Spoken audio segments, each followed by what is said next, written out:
The President.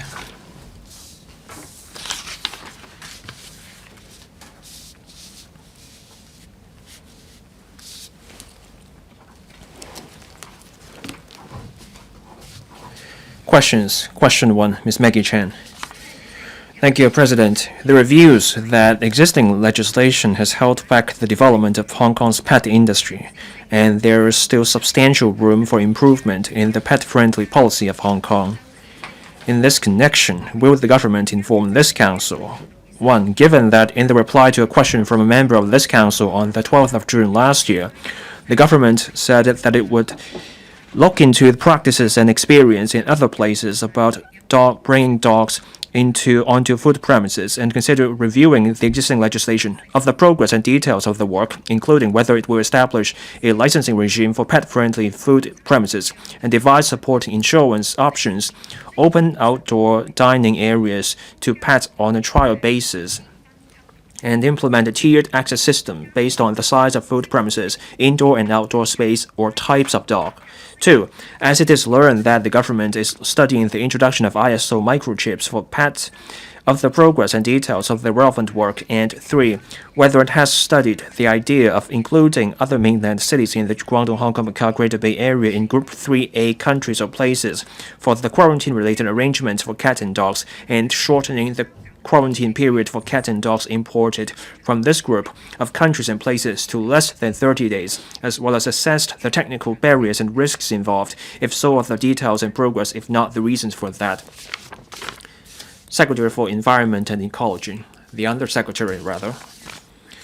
President, as pet keeping becomes increasingly common in Hong Kong, there has been greater attention in society to bringing animals when entering different premises and using public facilities. In general, the government needs to take into account different factors when considering whether to further relax existing arrangements, including the nature of individual facilities, whether ancillary facilities are in place, the degree of social acceptance, etc., to achieve the policy goal of facilitating harmonious coexistence of animals and people. On the questions raised by Ms. Maggie Chan, I would like to reply as follows. 1. Regarding bringing dogs onto food premises, the Food Business Regulation Cap 132X currently prohibits dogs except guide dogs from entering food premises. The existing regulatory requirements have been in place for close to 30 years. The government understands that there have been changes in the societal culture, but also has to strike a balance between different factors. First, the need to safeguard public health and hygiene, since food premises in Hong Kong are generally cramped. Second, the need to consider the reaction of pet dogs in a crowded and cramped environment, possibly with different types of dogs. And third, the potential impact on other diners. Society is divided over this subject. On the one hand, the Food and Environmental Hygiene Department has from time to time received complaints about certain food premises allowing customers to bring pet dogs inside. These complainants expressed concerns on pet dogs entering restaurants. On the other hand, in recent years, there were calls in society for allowing diners to bring along their pet dogs to food premises. The government needs to take into account different factors when considering whether to relax certain restrictions on pet dogs entering food premises, including public health, the operating environment of food premises, and social acceptance, etc. The Environment and Ecology Bureau and the FEHD are conducting research on practices and experience in other places and will carefully consider whether there is room for relaxing those restrictions. 2. To effectively prevent and control the spread of rabies in Hong Kong, the Agriculture, Fisheries and Conservation Department, or AFCD, requires all dogs over 5 months of age to be vaccinated against rabies and implemented with a microchip in the AVID format, which serves as proof of rabies vaccination and licensing. Each microchip carries a unique identification number for the pet and can be used to assist the owner in locating their dogs if they are accidentally lost.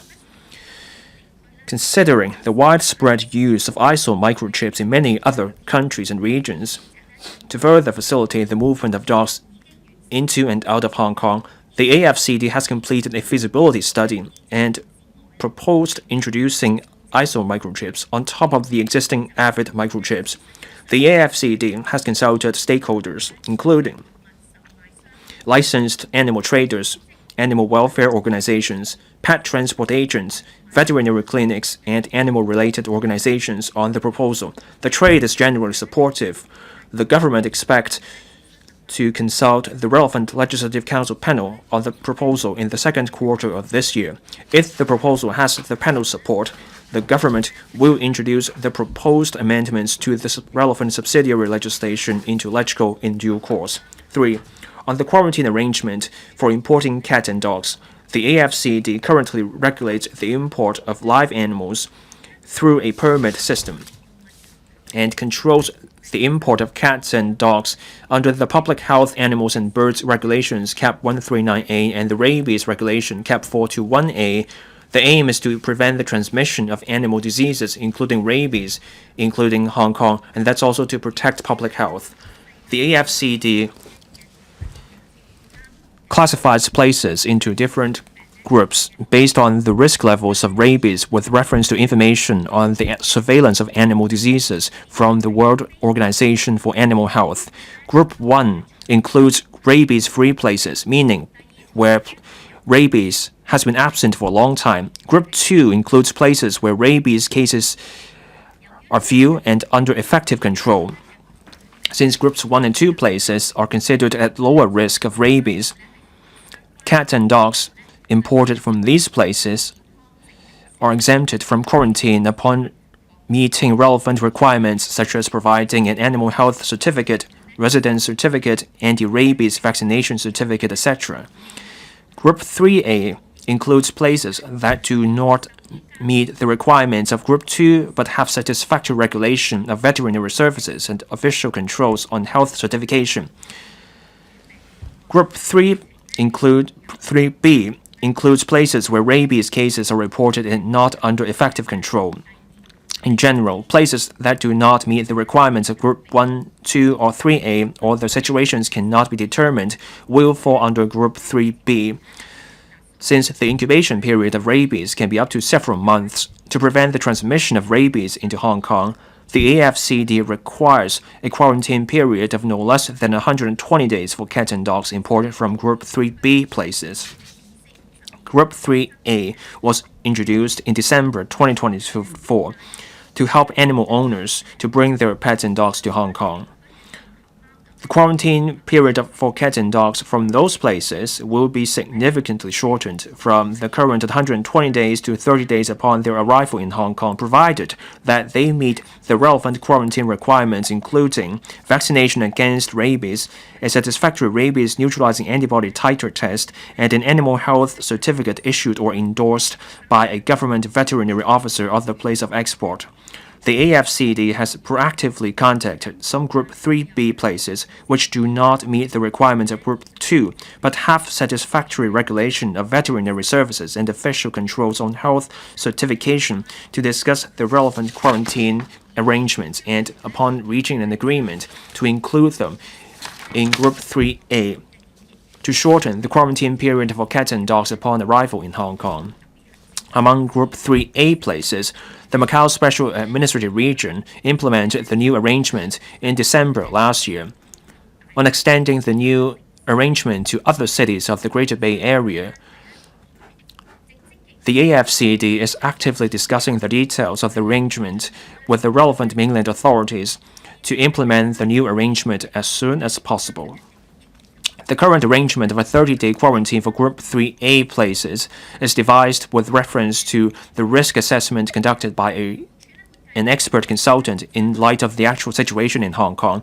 The AFCD will continue to keep an eye on the latest situation of animal diseases published by WOA and review in a timely way whether the relevant quarantine arrangements can be enhanced in the light of factors such as operational experience, views of stakeholders, and risk assessment, etc. Ms. Maggie Chan.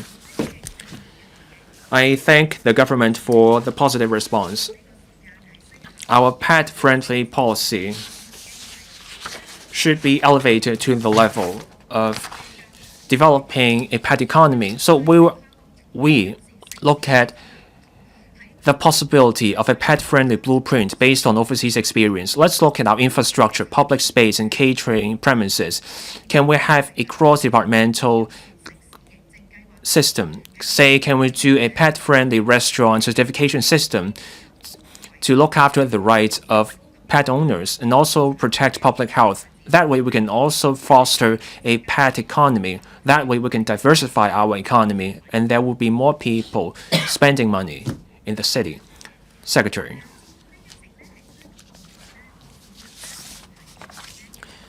The government's policy is to promote the harmonious coexistence of animals and people. Different departments and bureaus, in approaching this matter, take into account different factors, including the nature of the premises, social acceptance, and support facilities. They will also balance the views of different stakeholders. Where possible, the government encourages places to allow people to bring their pets along. The LCSD has over 50 pet-friendly parks and more than 170 places where people can bring along their pets. Those are inclusive spaces.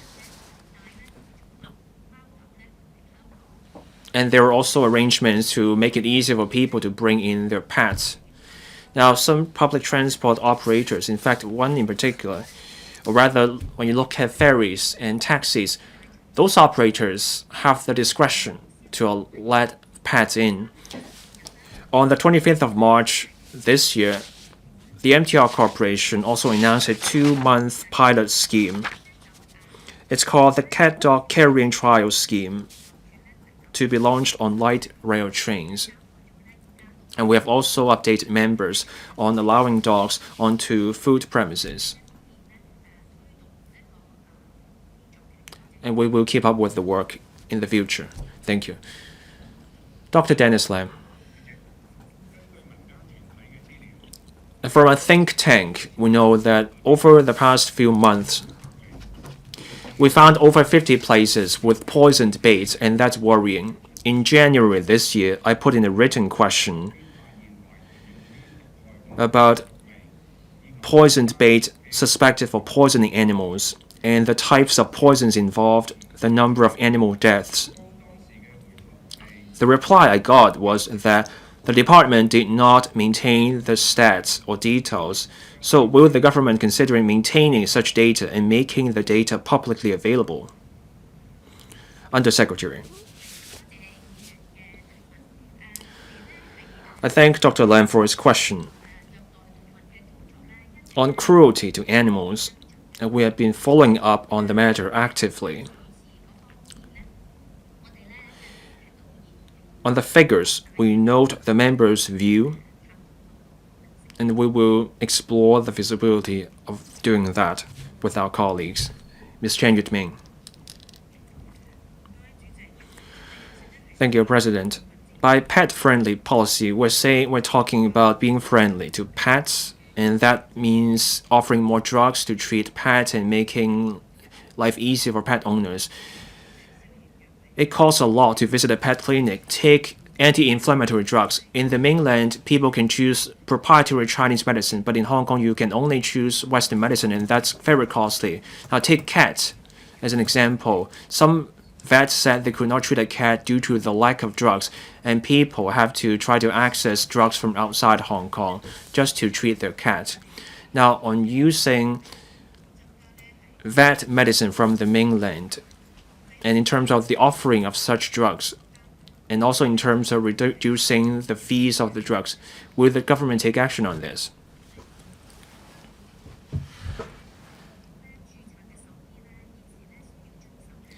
Registered veterinarians have to follow CAP 529, Registered Veterinarian Surgeons Ordinance, and also the Code of Practice. Before treatment, the vet is expected to discuss the different treatment options and outcomes and fees with the customer. A vet is not supposed to charge excessively high fees or fluctuating inconsistent fees. And when there's a breach of the regulations, the Veterinary Surgeons Board can take disciplinary actions. Now, We have 1,336 registered vets in Hong Kong.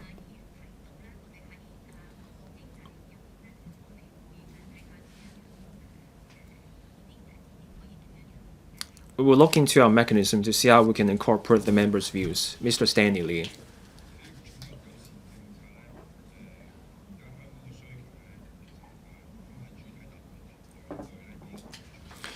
The government spelled out its policy in the beginning of the reply, and that is pet keeping becoming increasingly common, and more people are trying to bring their pet into different places, and there's such a need, but the government is taking a conservative stance. Let's talk about public transport. The MTR Corporation will launch this trial scheme, and for bus operators, they're also allowing pet owners to bring along their pets for a bus ride. But when it comes to visiting a restaurant, the government is still saying they have to look into this. Will the government consider requiring food premises to set a certain part of their premises as pet space? The talk about pet-friendly space has been going on for many years.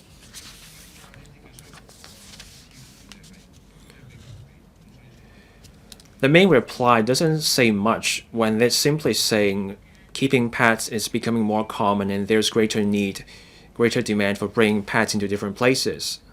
Undersecretary.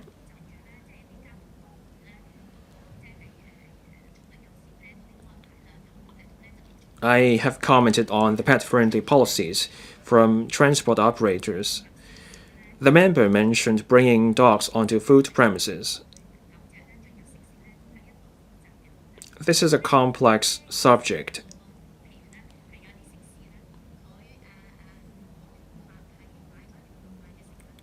A customer can get takeaway food, and when they're sitting in a public space outside the licensed area, the food can be consumed there. Take the West Kowloon Cultural District. There's a park, and they have such an arrangement in place. On bringing dogs onto food premises, many factors have to be taken into consideration: public hygiene, people's expectations, public acceptance, operating environment, support facilities of the restaurant, etc. We also look at the practices elsewhere. We take a prudent approach to reviewing the current situation. Our study is being conducted, and we will follow up when appropriate. Mr. Gary Chan.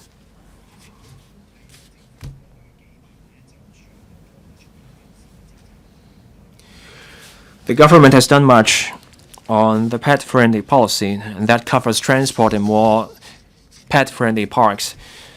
But when it comes to bringing pets into restaurants, little progress has been made.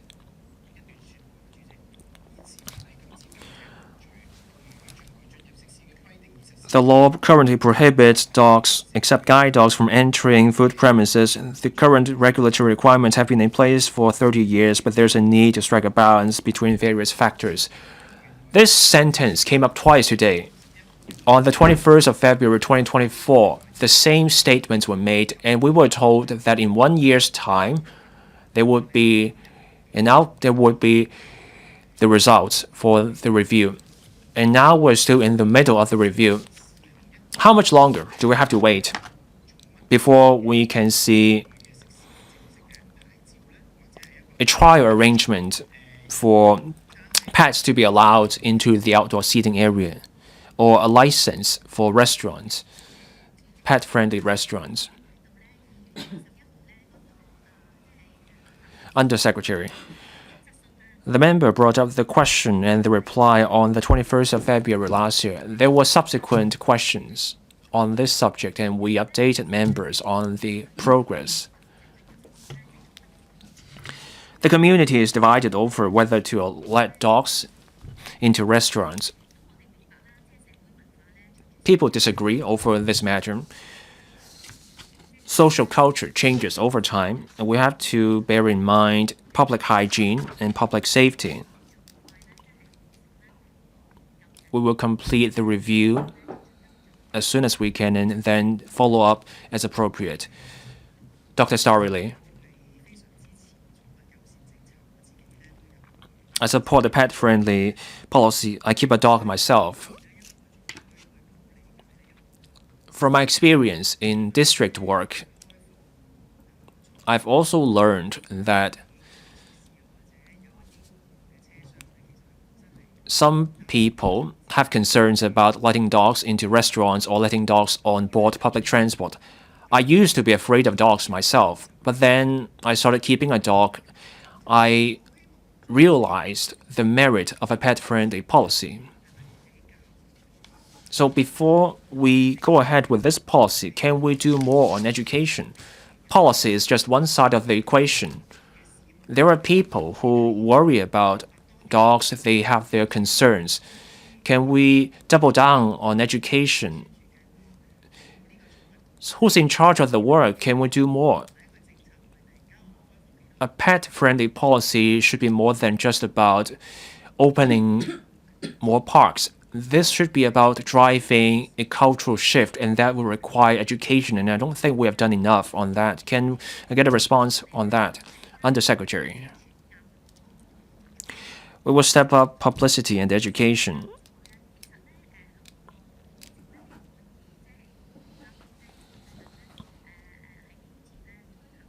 There will be a trial scheme for the light rail system. The trial will only happen over weekends and on public holidays. Restrictions will apply, say there has to be a dedicated carrier or backpack, etc. Now, back to restaurants. Our study is going on.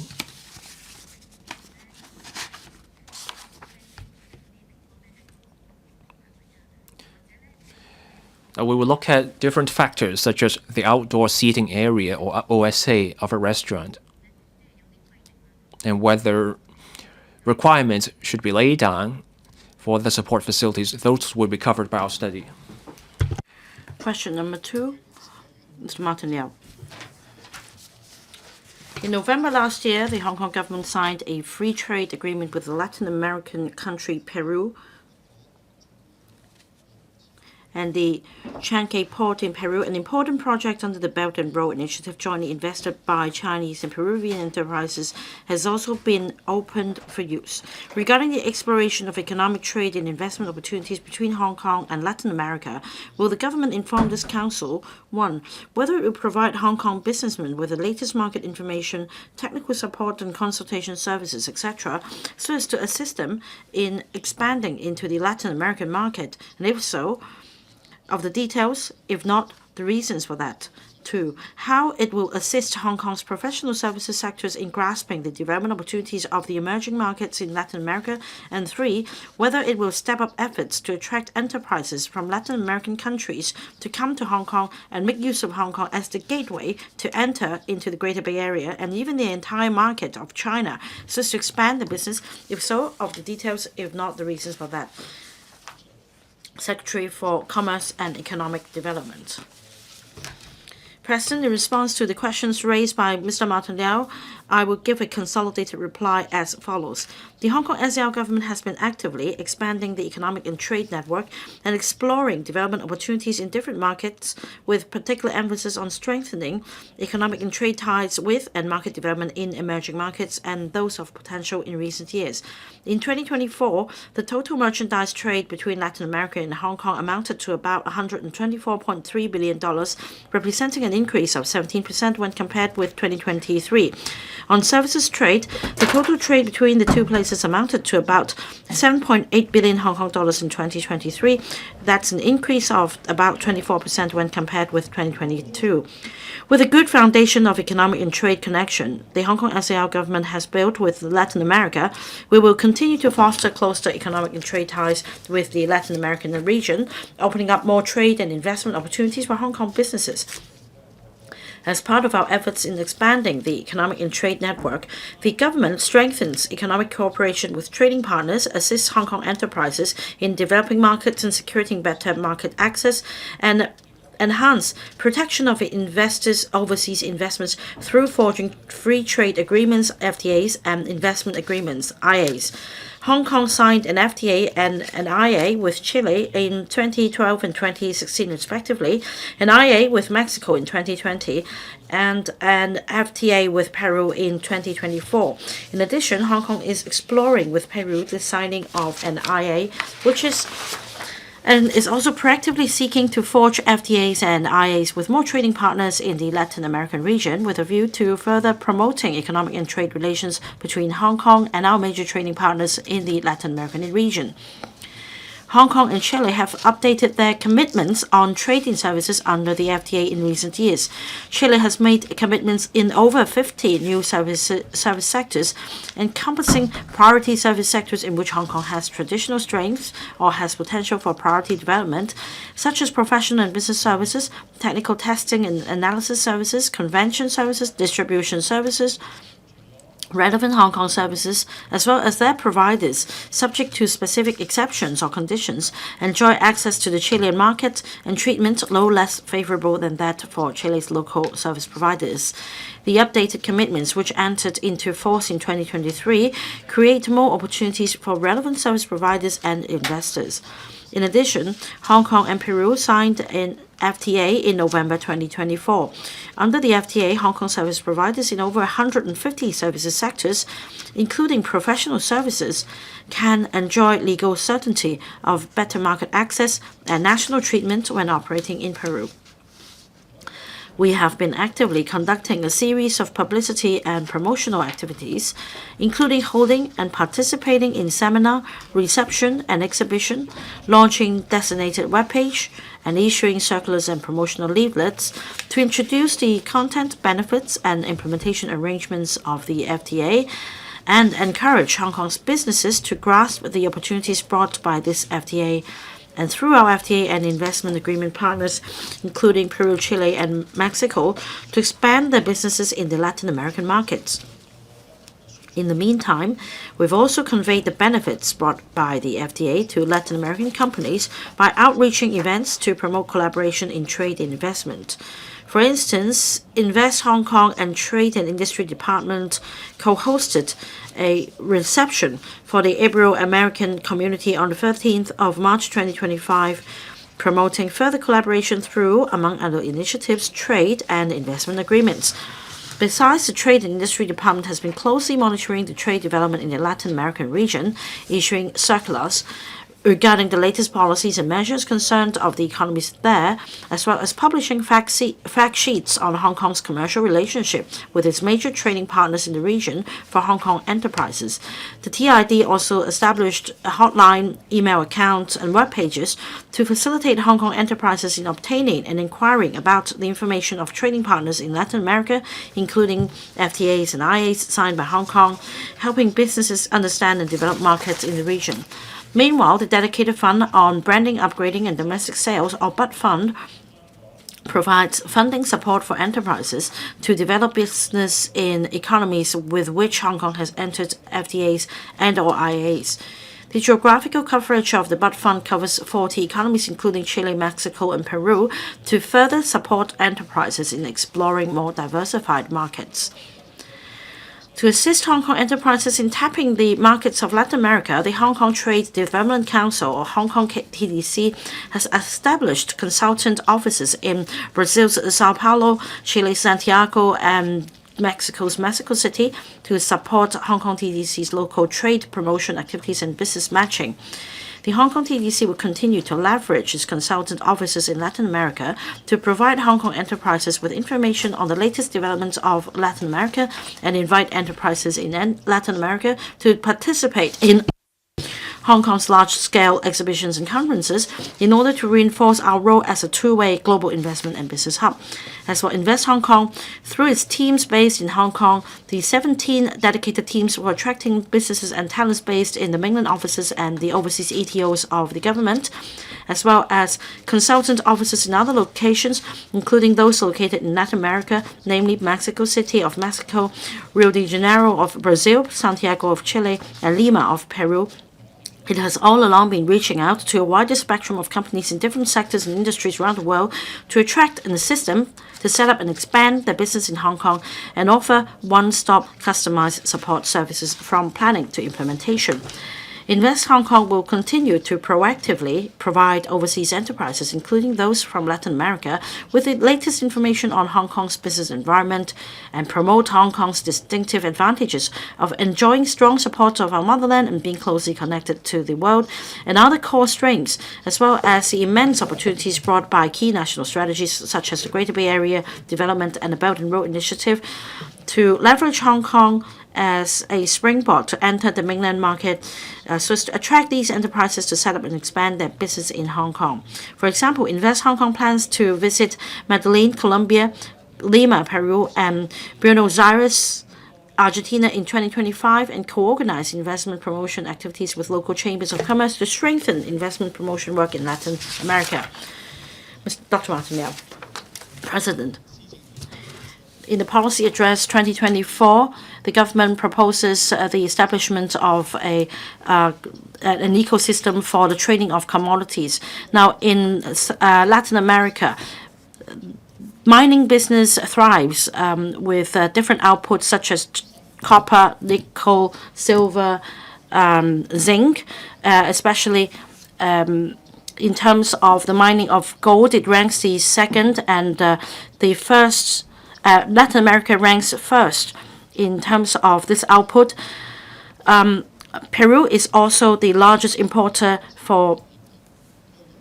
China is the largest importer of copper from Peru. So my question is, how will the government make use of the agreement signed with Peru in order to promote the establishment of this ecosystem? Thank you, Dr. Martin LIAO.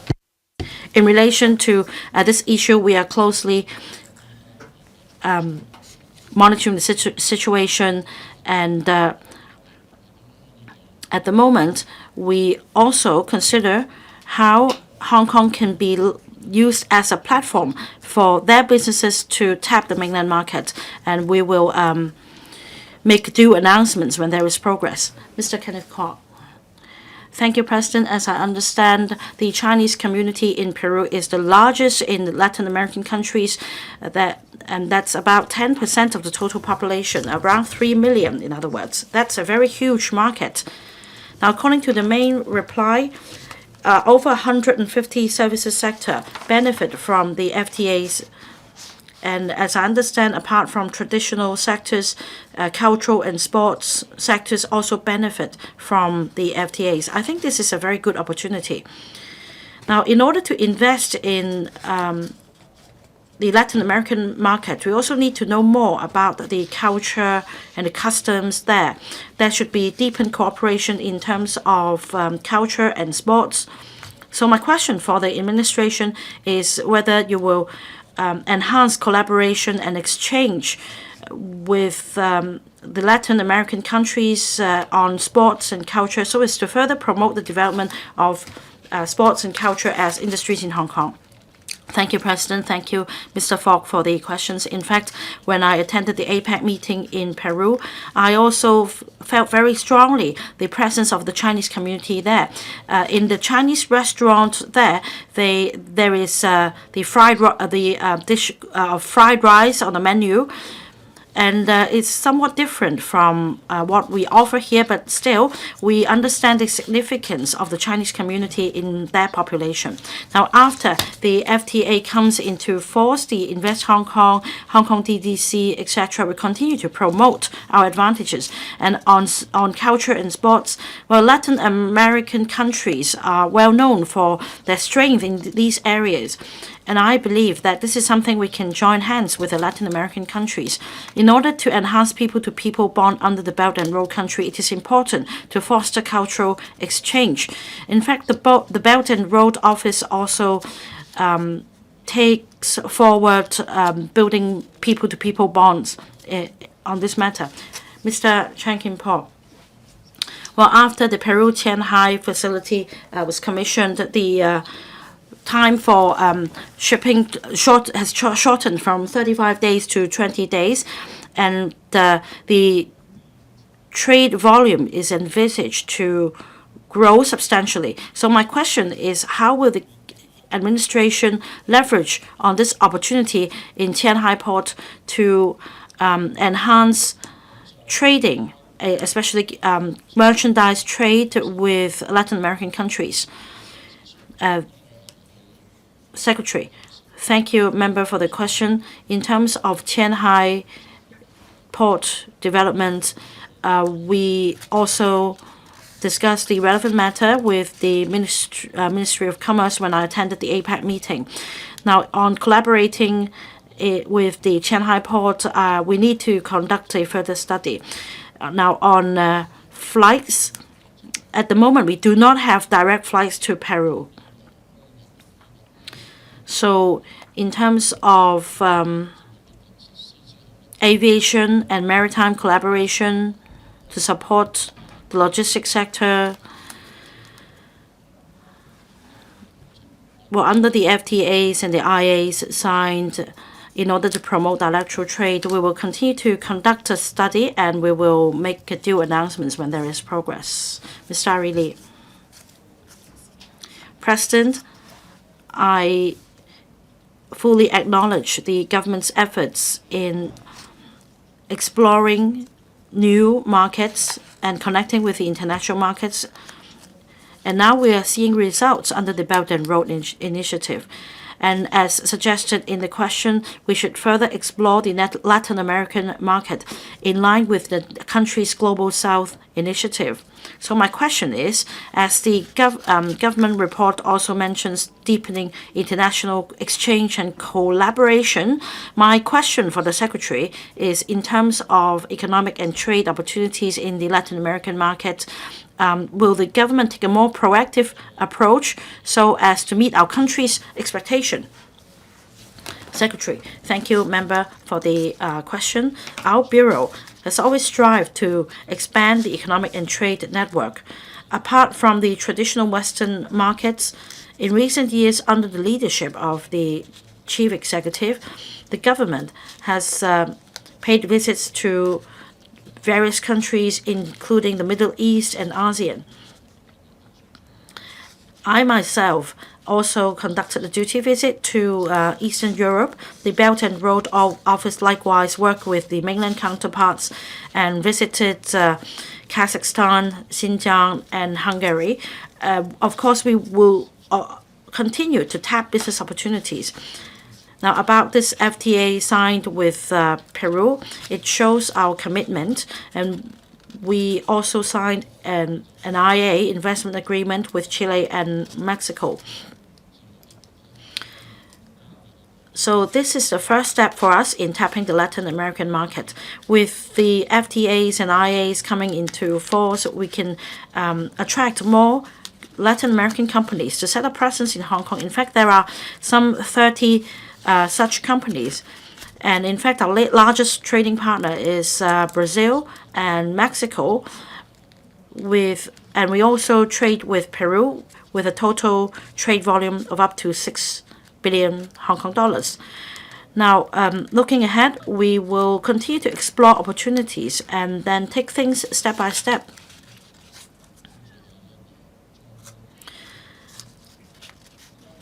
As for the way forward, we'll of course focus on the Middle East and Southeast Asian countries. Now, after the FTA comes into effect, we will mount publicity and promotion in the Latin American market. As mentioned, there are 4 consultant offices run by the Hong Kong TDC in Latin America. Invest Hong Kong likewise has an office. So leveraging on this network, we will help Hong Kong enterprises as well as mainland enterprises tap Latin American markets using Hong Kong as a springboard. We also like to invite Latin American companies to tap Hong Kong and the market in the Greater Bay Area through this gateway. In fact, there are farm produce in our market coming from Chile, Argentina, so we'll continue to enhance the trade ties.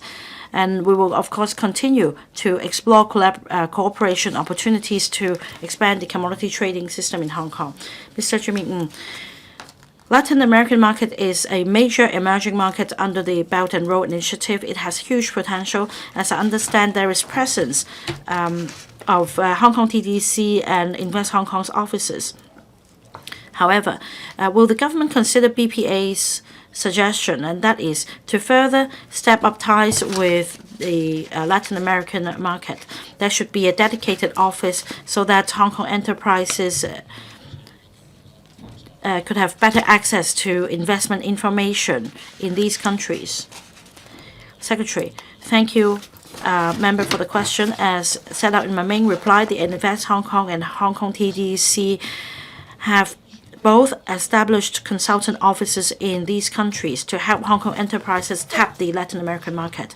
And we will make full use of this network before considering whether we should set up an ETO there. That means we should, first of all, have regard to the trade and economic situation in these places, as well as the law and order situation there.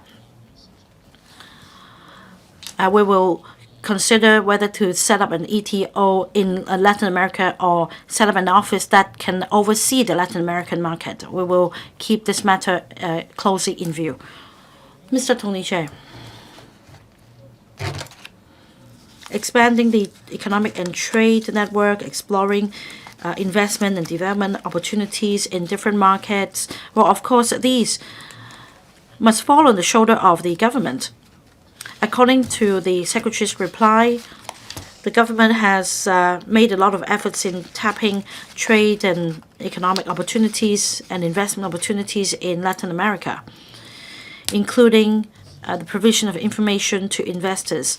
My question is whether the administration will set up a risk assessment mechanism targeting Latin American markets. Because, for example, over the years, we have seen successful cases of Hong Kong enterprises investing in Latin America and vice versa.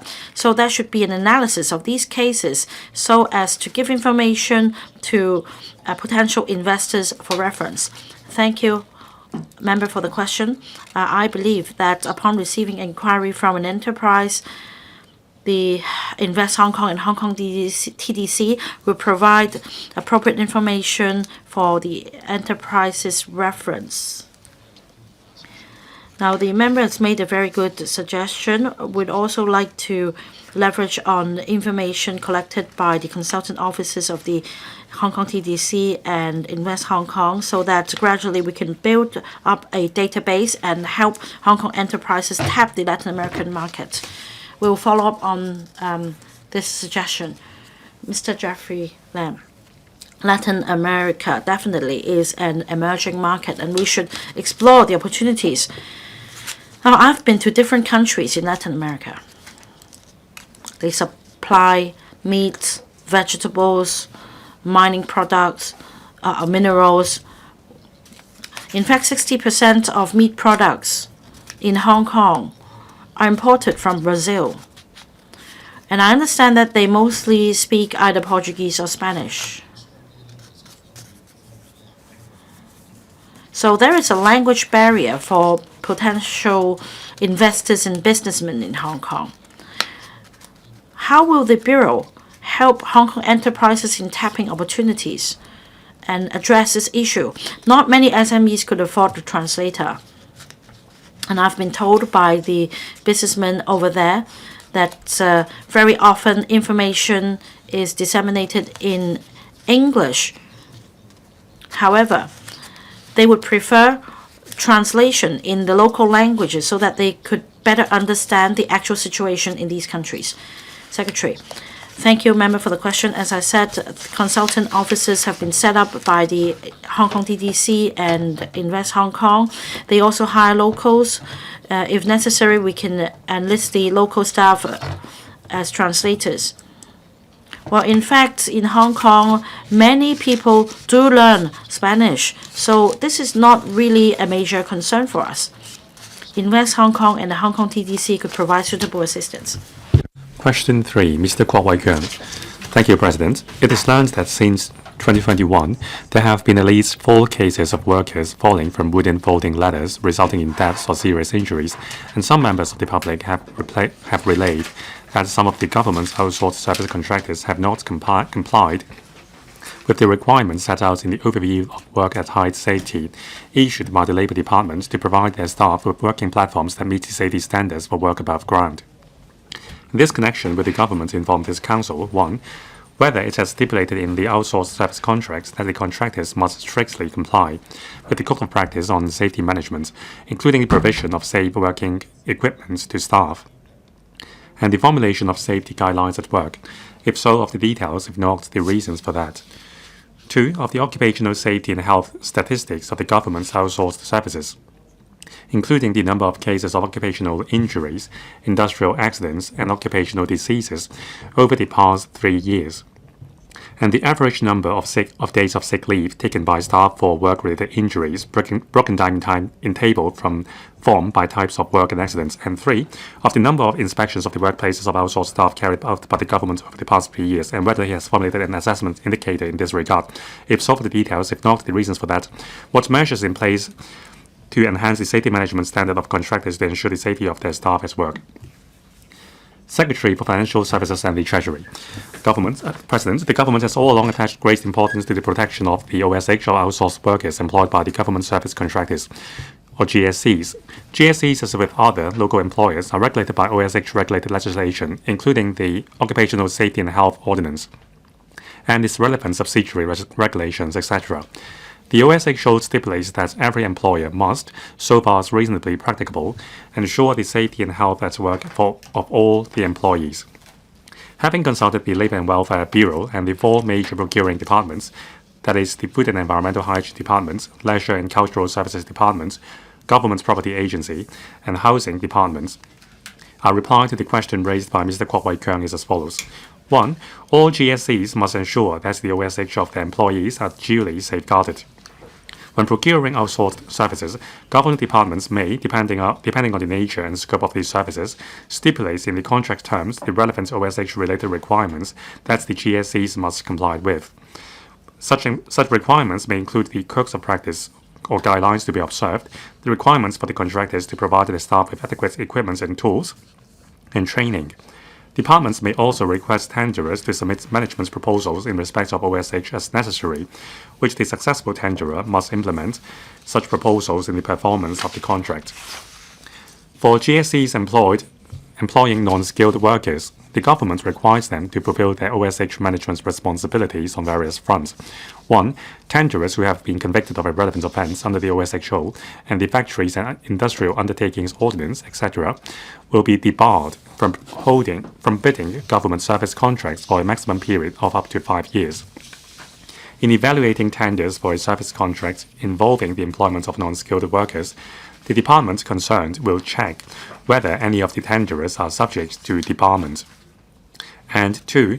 Tenderers for service contracts that involve non-skilled workers performing duties outdoors in an indoor environment without air conditioning and/or in the vicinity of high-temperature installations are required to submit a heat stroke prevention work plan, certified by a safety officer who has a valid registration with the Labour Department. Any tender submitted without a work plan will not be considered further in the tender assessment. Contractors who fail to comply with the measures committed in the work plan may also be issued with demerit points under the demerit point system. In addition to the above contractual and tendering requirements, the Labour Department has been committed to ensuring, through inspection and enforcement, publicity and promotion, as well as education and training, that employers, including GSCs, comply with the relevant statutory requirements with a view to minimizing safety and health risks at workplaces and safeguarding the OSH of employees. 2. As regards the members' inquiry about the cases of OSH-related injuries and deaths in the past 3 years, we have collected relevant information on outsourced non-skilled workers from the 4 major procuring departments. Such information is set out as Annex. 3. The Labour Department has all along adopted a multi-pronged approach in promoting employers, including GSCs, to enhance the safety management standard and protect the OSH of the employees. Relevant measures include 1. Adopting a risk-based approach in conducting OSH inspections at different workplaces. If OSH issues are identified during inspections, the Labor Department will exercise its professional judgment in assessing the seriousness and consequences of the issues and, based on the evidence available, take enforcement actions. The actions may include issuing written warnings, improvement notices, and suspension notices, or even initiating prosecutions. The said inspections also cover the workplaces of GSCs. In respect of GSCs employing non-skilled workers, the Labor Department conducted 185, 199, and 224 OSH inspections respectively from 2022 to 24, and took 41, 52, and 27 enforcement actions. 2. Issuing OSH guidelines to help contractors and other employers enhance the safety management standard. Such guidelines include guidance notes on prevention of heat stroke at work, cleansing workers, safe use of chemicals, lightening the load, and guide on safety at work in times of inclement weather. And 3. Co-organizing activities, including OSH talks, seminars, and training programs with organizations such as the OSHC, or Occupational Safety and Health Council, trade associations, and workers' unions to enhance the OSH awareness of both employers and employees. The Labor Department and the OSHC have also set up hotlines to answer OSH-related inquiries. In addition to the inspections conducted by the Labor Department, procuring departments are also, in general, required to formulate suitable arrangements for inspection of contractors' workplaces, including the number of inspections, having regard to factors such as nature of the outsourced services and their manpower, and to develop assessment indicators. The government will remain committed to safeguarding the OSH of outsourced workers employed by service contractors through the implementation of various measures. Thank you, President. Mr. KWOK Wai-keung. Thank you, President. According to the main reply, the government service contractors must comply with the relevant codes of practices and guidelines on OSH. Failing that, there will be punishments including demerit points or debarments. However, many GSCs are not following the rules. Now, this photo is from earlier on this year. A media reposted a photograph online. Now, the worker was repairing a lamppost with a vertical ladder. Now, it seems that the top of the ladder is anchored, but the anchoring is a mess. The worker, or rather the ladder, is obviously a distance away from the lamppost. The worker had to lean forward to work. Luckily, there was no accident, but it was very dangerous. Mr. KWOK Wai-keung, please raise your follow-up question. President, very briefly. This is not a debate. I'm telling the administration that there are these scenarios happening. Mr. KWOK Wai-keung, please ask your question. Thank you, President. How can we ensure the safety of workers working above ground? The existing guidelines and codes of practices are insufficient. Now, there are obvious occasions of workers or GSCs not following the requirements. How can the government step up monitoring of the GSCs to make sure that they follow the contract conditions? Secretary. Thank you, President. Now, from a macro point of view, I will answer the question and I will defer to the Secretary for Labour and Welfare for supplements. As I said, for our outsourced service contracts, we will impose conditions in the contracts and also conduct inspections during the delivery of service, and also punishments of debarments and demerit points if rules are not complied with. The figures show that it is efficient. Now, as at the 28th of February this year, government departments have issued 36 demerit point notices to a number of contractors. Now, there are 4 contractors who are debarred from bidding tender for 5 years because 3 points have been deducted. So I thank Mr. KWOK Wai-keung for showing us the photos. It highlights some situations which we need to look into. Secretary for Labor and Welfare. Thank you, President. Now, the Labor Department has conducted inspections on contractors, including GSCs. Now, between 2022 and 4, from our inspections, now we have conducted 185, 199, and 224 inspections respectively. 37, 50, and 24 warning notices have been issued. Now, if the public notices OSH risk in work conducted by contractors, including GSEs, we welcome any complaints. Thank you. Mr. Frankie Yang. Thank you, President. Now, for government outsourced workers,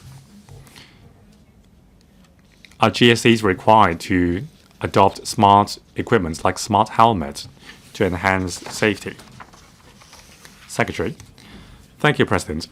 As mentioned by the member, the nature of scope of our outsourced services are wide. Now, the core of today's question is OSH, occupational safety and health. We have an established mechanism to deal with the OSH of our work.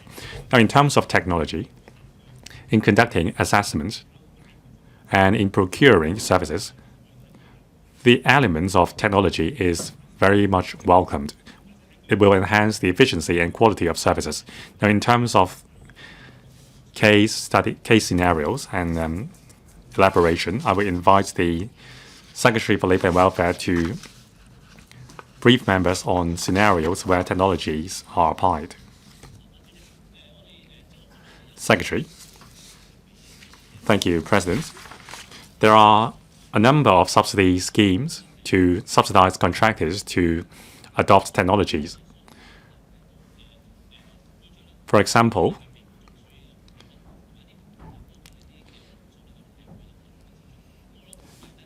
workwears, which facilitates dissipation of body heat and to prevent heat stroke. So we'll continue to support contractors to purchase these technologies. Dr. Zhao Xiu-chung. Thank you, President. According to the main reply, it seems that there are some 600 or 700 cases of industrial accidents involving GSCs workers every year. Now, there is a safety assessment accounting for 30% of the weighting in tender. So besides demerit points, what about the technical assessments for safety? Is OSH an element under the technical assessment weighting? If so, what is the weighting? Which government official will answer the question? Secretary. I will answer the question from the perspective of government contracts. Now, for protection of labor rights, I will invite the Undersecretary for Labor and Welfare to elaborate. Now, for example, the Development Bureau requires contractors for capital works to comply with the contractual terms and the laws, including the requirements on worksite safety. So before the delivery of work, we would impose the conditions in contracts. When the work is being delivered and after the work, there are also mechanisms to identify the problems and penalize the rule breakers. Now, on the general situation of OSH and industrial accidents, I will invite the Undersecretary to elaborate. Undersecretary. Thank you, President, and thank you, Dr. Zhao Xiu-chung. Now, we will convey the latest requirements under the OSHO to procuring departments so that the procuring departments are aware of the requirements. That includes work involving ladders. We have informed the procuring departments that a working platform should be used instead of a vertical ladder. So these are points that the 4 procuring departments are aware of. We regularly issue circulars to these procuring departments. What question has not been answered? My question was whether, like the tendering process for capital works, the safety element is included. Any supplements from government officials? Secretary. Now, for non-skilled workers' contracts, we do consider the elements of safety when considering tender awards. Ms. Lam Chen-sing, now about vertical ladder and industrial accidents. Whenever there is an accident, the Labor Department would issue a press release saying that the contractors must ensure that workers have used an appropriate work platform. But we all know that is not the case. Now, a direction has been issued by the Development Bureau that for certain types of work, bamboo scaffolding cannot be used. Instead, metal framework must be used. Now, for government outsourced contracts, are there contracts which requires contractors to use work platforms instead of wooden ladders? Secretary. Now, the government, as the procurer of services, we will ensure that the contractors are in compliance with the OSH requirements. As I've mentioned, there are 4 major procuring departments procuring a wide range of services. When selecting the tender and while conducting inspection on OSH, on what tools or equipment are used, we usually offer flexibility to the departments to assess the safety at work based on the nature of their services procured. Now, for general OSH arrangements, I will invite the Undersecretary to supplement. Undersecretary, President, as I said, on new requirements for, say, work above ground, like Mr. Lam Chen-sing said, wooden ladders should not be used. Work platforms and mobile platforms should be used to ensure safety. Now, in the past year, we have issued 3 internal circulars to departments and bureaus to notify them that this is a new condition or new requirements for contracts. Mr. Tony Jay. President, occupational safety and health is of utmost importance. One accident is too many. And from the main reply and the annex, for occupational injuries and deaths of outsourced non-skilled workers, there was no significant improvement over the past 3 years. Now, the administration stressed that publicity and education has been stepped up. There are penalties and there are requirements in place. Now, for contractors who have performed well in terms of OSH, what did the government do to reward them? Is there a financial reward or any other incentives to incentivize GSCs to do better? We need to use a carrot and stick approach. Secretary. Thank you, President. Now, we agree with the member that OSH is a responsibility on the part of the contractors.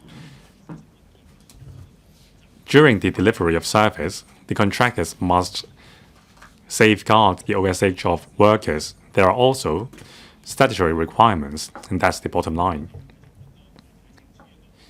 Now, whether we have, besides penalizing the wrongdoers, incentivize the well-performers.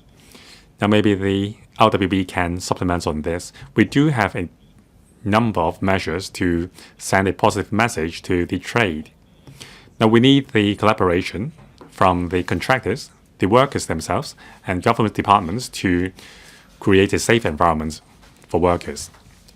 Under Secretary, please. Now, the OSHC organizes a work safety award ceremony for the trade in April each year. The awardees include contractors and GSEs and public institutions.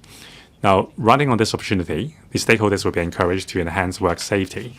Mr. Rin Kong. President, now the four major procuring departments have not taken a tally of the average days of sick leave taken by outsourced non-skilled workers because of work injuries in the past 3 years. I'm disappointed.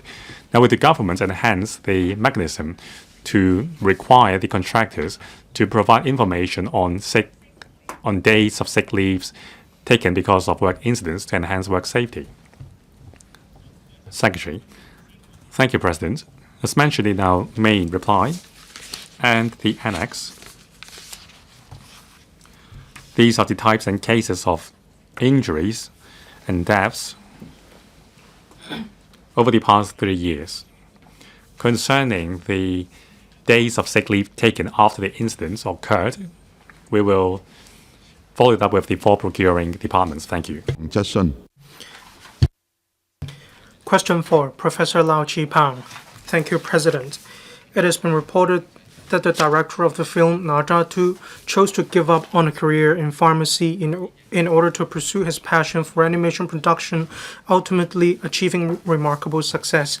There are views that his story offers profound insights for education and talent development planning in Hong Kong. In this connection, will the government inform this council? 1. As it is learned that many university students currently choose to pursue careers in fields unrelated to their major, whether the government will consider providing students with more macro and comprehensive information at the stage of subject selection in secondary schools and in life planning education, so as to deepen students' understanding of relevant disciplines and professions and help them to explore their interest and give play to their strengths, if so, of these specific plans, if not the reasons for that. 2. As there are views that a large creative team and talent pool are important factors contributing to the success of the aforesaid film, whether the government will further strengthen the training and guidance on creative thinking for students in the curricula of primary and secondary schools, if so, of these specific plans, if not the reasons for that. 3. As there are views pointing out that Hong Kong's current education system places too much emphasis on assessment and examination preparation, which is not conducive to the development of students' creative thinking, whether the government has plans to make improvements, if so, of these specific plans, if not the reasons for that. Under Secretary for Education. President, quality education is the key to nurturing talents and is essential for the continuous development of society. In the face of a complicated and ever-changing global environment, fostering creativity in students is crucial for their future development. As such, through kindergarten, primary, and secondary education curricula, the Education Bureau, EDB, has continuously integrated elements that nurture creative thinking, facilitating students' holistic development and enabling those with diverse interests, abilities, and background to fully unleash their potential. Regarding the question raised by Professor Lau, I will respond in 4 aspects: school curricula, student activities and competitions, latest developments, and in the modes of assessment, as well as life planning education, LPE. Parts 1 to 3. The school curriculum developed by the EDB in collaboration with the Curriculum Development Council consists of components including knowledge, generic skills, values, and attitudes. Creativities is one of the generic skills which emphasizes students' demonstration of creative thinking and new ideas or products grounded on a solid knowledge foundation. Students are required to integrate knowledge, discern details from observation, synthesize and apply knowledge, be eager to explore, exhibit perseverance, and commitment in the face of difficulties and solve problems with creative thinking. To dovetail with the national strategy of invigorating the country through science and education, the EDB is proactively promoting STEAM and innovation and technology education in primary and secondary schools. By integrating and applying knowledge and skills in science, mathematics, and technology, students develop their capabilities of innovation and problem solving through the process of knowledge creation and INT inventions. Meanwhile, the EDB has reformed science education by introducing primary science and updating the junior secondary science curriculum. A program on AI-assisted teaching has also been launched in junior secondary science to foster pedagogical innovation. Moreover, we actively promote INT education at the upper primary and junior secondary levels, such as teaching programming and AI learning, to strengthen the cultivation of students' innovative and problem-solving skills so that they can adapt to the ever-changing world. On key learning areas, arts education promotes arts technology and interdisciplinary learning, and personal, social, and humanity education promotes entrepreneurial spirit. Both of them cover the qualities of creativity and innovativeness. At present, there are 55 applied learning courses offered at the senior secondary level, of which courses under the areas of studies, creative studies, and media and communication place particular emphasis on nurturing students' creativity. Courses such as computer game and animation design and film production are specifically designed for students interested in creativity and the media. In the 2024-25 school year, a total of 3,932 students enrolled in the related courses under creative studies and media and communication, reflecting that the courses are popular among students. In recent years, local students have outstanding performances beyond the classroom in different fields such as science and technology and creative thinking. They bring glory to Hong Kong with remarkable achievements in international or major competitions such as the International Mathematical Science and Creativity Competition Odyssey of the Mind World Finals. The EDB also provides diversified activities to offer students with more chances to unleash their creativity. We also arrange for students with potential in STEAM to take part in systematic training and competitions of a considerable scale, and they have thrived and flourished on international stages time and again. The EDB also continues to work with the Hong Kong Academy for Gifted Education to promote the effective use of the school-based student talent pool to identify students gifted in different areas. Meanwhile, we arrange for students to engage in exchanges with arts and cultural specialists from mainland so that students can gain an understanding of our country's development and outstanding achievements. Assessment is an integral part of the curriculum in learning and teaching. Students' performance, both inside and outside the classroom, can reflect their learning progress and inform learning and teaching. The current assessment policy no longer relies solely on the conventional modes of assessment, but employs diversified formative assessments to promote student learning on all fronts. We have always recommended schools to adopt diversified assessment modes and assignment designs that allow students to demonstrate their learning outcomes and unleash their creativity in the forms of text, images, physical models, and others. The EDB continues to organize professional training activity for teachers. We also encourage schools to review and optimize their assessment policies so as to enable students to take part in more inspiring learning activities and develop their potential. To help students understand early their own aspirations, interests, and abilities, and develop a broader view of further studies, future careers, and pathways, the EDB has strengthened LPE at primary and secondary levels. Regarding information on subject choices, the EDB organizes talks for parents and updates the website one-stop portal on articulation to multiple pathways, transition to senior secondary and post-secondary education, to disseminate latest information on elective subjects and multiple pathways. In addition, through the life planning information website, the EDB provides the latest career information of over 300 types of work from different industries, and so on. On the website, there is also an online learning system, My Life Planning Portfolio, for students to conduct career aptitude assessments.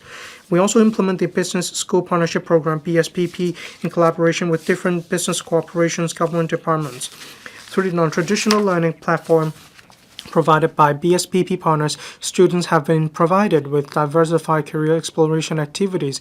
In the 2022-23 school year, the EDB further promoted cooperation between the business sector and schools through launching BSPP 2.0 with more business partners. Holiday work experience programs arranged under the BSPP 2.0 enable senior secondary students to gain first-hand experience and understand different industries. Study tours to workplaces under the GPA Career Exploration Tours program also deepen students' understanding of the development and talent needs of various industries in the mainland cities of the GPA. To conclude, we continue to optimize the curriculum and work with different stakeholders to nurture students' creativity through diversified strategies to cultivate talents for our society. Professor Lau. What the Undersecretary mentioned is what is already happening in society right now. And I'd like to ask, AI has brought significant impact to society and curricula. Will the Education Bureau look into the development trends of AI to make further adjustments to curricula? Professor Lau, you have already asked one question. Please take your seat. Undersecretary. Thank you, President. Thank you, Professor Lau, for his follow-up question. Professor Lau asked about the latest development of technology, including the impact of AI on life planning and examination and assessment. Indeed, the EDB has set up Digital Education Steering Committee.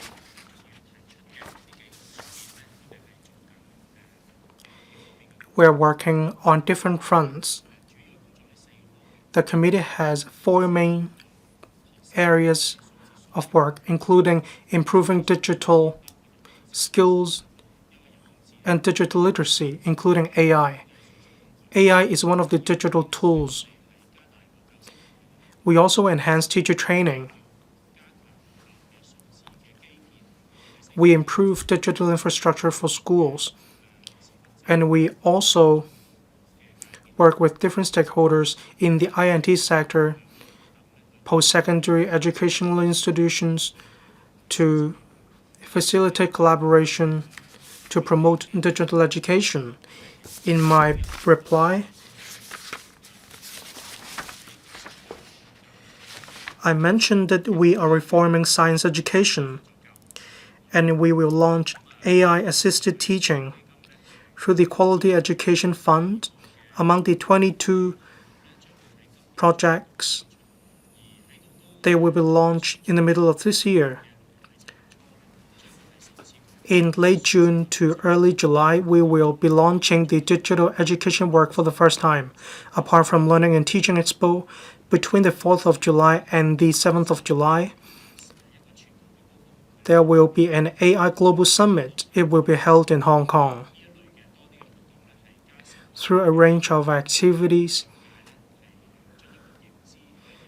we want to promote the understanding of the impact of AI on teaching in Hong Kong. Life planning, examination, and assessment, we can explore how we can better use AI. Thank you. Mr. Kenneth Fok. Thank you, President. We are talking about how to stimulate creativity among secondary school students. In the reply given by the administration, they have done a lot in this regard, say BSPP and so on. What matters most is starting from primary and junior secondary schools, we need to cultivate students' interest in art appreciation. In the main reply, I can see a lot of work has been done, but they focus on LPE, life planning education. I'd like to ask the administration, will you work more within the arts and creative industry to promote art appreciation? Will you work more on this front? Undersecretary. Thank you, President. Thank you, Mr. Kenneth Fok. Because of time limits, I couldn't list all the work that has been done by the EDB. In the reply, I said that beyond the classroom, the EDB provides a wide range of activities for students to realize their potential and to stimulate their creativity. They include the promotion of art appreciation and deepen students' understanding of art appreciation. In the past, we held quite a number of activities. There were student performances which enable students to realize their potential.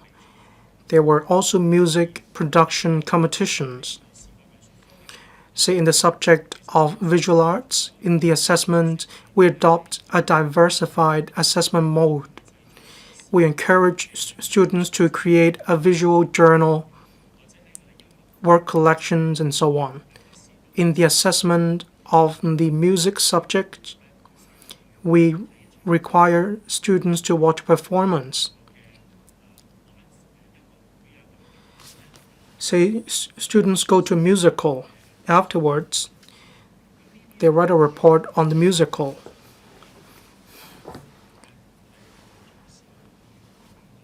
I believe this will help cultivate students' interest in art and music. We are willing to work with Mr. Kanafok and the relevant industries to promote different activities. Just this morning, I went to Ocean Park. There was an event organized by Ocean Park and the EDB. Hundreds of students went to Ocean Park. They observed pandas, animals, and there was a competition for students. We want to cultivate students' interest in arts since they are young. Thank you. Mr. Michael Tin. Under Secretary, if you ask students what they want to do in the future, I believe they will tell you jobs or careers like doctors or the financial services. I want students to be able to choose a career based on their aspirations. Well, take me as an example. I study mechanical engineering, but then I'm a fan of fashion right now. I have a brand, and quite a lot of people are interested in this brand. Some students may be interested in F&B, art, and so on. Can the government help students to look for a career based on their interest? We can help students to start a business based on their interest. Then we don't have to rely on the 4 major traditional industries in Hong Kong, but we cannot rely solely on the Education Bureau. We need to work with other policy bureaus as well. There is a Strive and Rise program chaired by the Chief Secretary for Administration. There are 4,000 quotas. There are also mentors on the program. If we can expand the program to cover all secondary school students, and after they have finished the program, these mentees can meet with other mentees to see whether they can start a business, for instance. Then we can expand the coverage of the Strive and Rise program. We can conduct a longitudinal study to monitor the progress of mentees. You have already asked your question, Under Secretary. Thank you, President. Thank you, Mr. Michael Tin.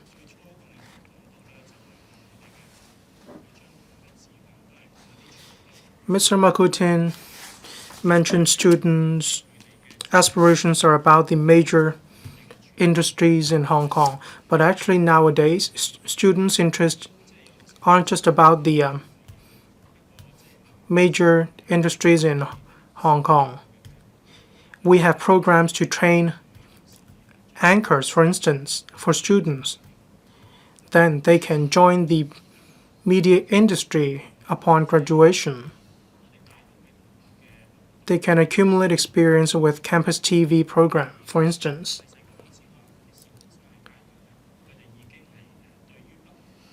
Starting from primary schools, they have been gaining more understanding of different industries in Hong Kong. Over 300 industries are covered by the existing program we have.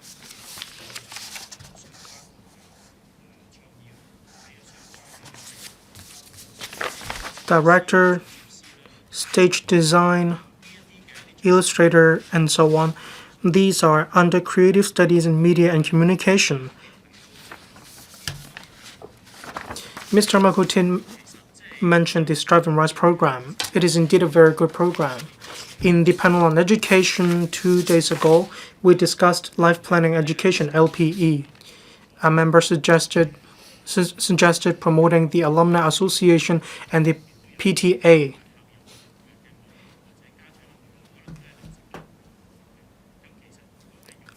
Alumni and parents come from different industries.